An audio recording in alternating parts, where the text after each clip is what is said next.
Me, but also you. The Pharaoh fast forwards his favorite foreign film, Powder Donut. Okay, what's my line? The only line I see here on the script is get options based on your budget with the Name Your Price tool from Progressive. Oh man, that's a tongue twister, huh? I'm sorry, I'm gonna need a few more minutes. Bulbous Walrus, the Bulbous Walrus. The Name Your Price tool, only from Progressive. The owl ran afoul of the comatose coxswain. Progressive Casualty Insurance Company and affiliates. Price and coverage match limited by state law. नीलाञ्जन समाभासं रविपुत्रं यमाग्रजं छायामार्तण्ड सम्भृतं तं नमामि शनेश्वरम्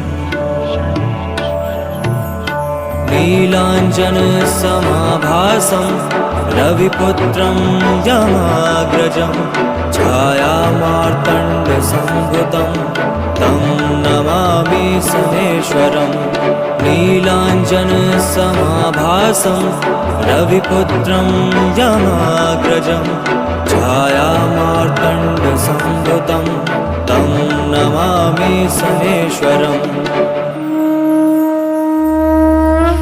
छाया पुत्र शनि।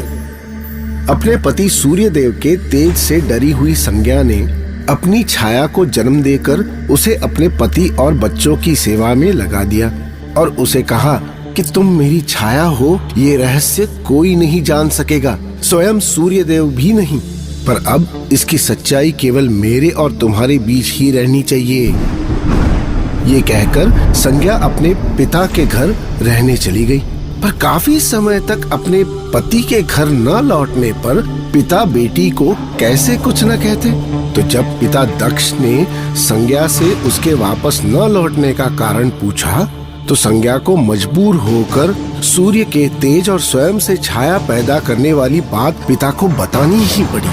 अपने पति से बेटी के इस छल को जानकर दक्ष बहुत क्रोधित हुए और उन्होंने संज्ञा को तुरंत अपने पति के पास वापस लौटने का आदेश दिया।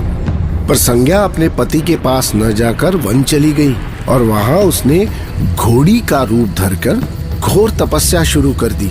पर इधर सूर्यदेव को बिल्कुल भी आभास नहीं हुआ कि उनके साथ उनकी पत्नी संज्ञा नहीं बल्कि सुवर्णा नाम की उसकी छाया रह रही है। छाया होने के कारण उसे सूर्यदेव के तेज से कोई कष्ट भी नहीं होता था। इस तरह छाया बड़े मनोयोग से सूर्यदेव की सेवा करती रही। कुछ ही समय में उसने सावर्णी मनु, शनि, ताप्ती और भद्र नाम की संतानों को जन्म दिया। एक और कथा के अनुसार छाया शिव की बहुत बड़ी भक्त थी।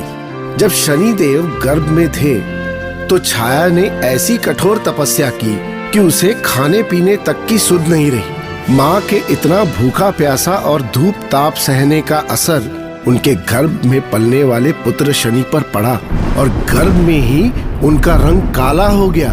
पर जब उनका जन्म हुआ तो सूर्यदेव ने उनका रंग देखकर उनकी माँ पर क्रोध किया कि ये इतना काला पुत्र मेरा हो ही नहीं सकता। पर गर्भ काल में शनिदेव में माँ के तप की शक्ति आ गई थी। इसलिए जब उन्होंने पिता द्वारा अपनी माँ का ऐसा अपमान देखा तो उन्होंने पिता पर केवल क्रोध की दृष्टि डाली और पिता सूर्य का रंग काला हो गया। उनके रथ की गति रुक गई। ये देखकर घबराए हुए सूर्यदेव भगवान शिवजी की शरण में पहुंचे। तब शिवजी ने सूर्य को उनकी गलती का एहसास कराया और अपनी गलती का एहसास होते ही उन्हें अपने व्यवहार पर भारी पश्चाताप हुआ, जिससे उन्हें अपना पहला वाला रूप मिल गया। पर पिता पुत्र का संबंध एक बार जो बिगड़ा तो फिर कभी नहीं सुधरा।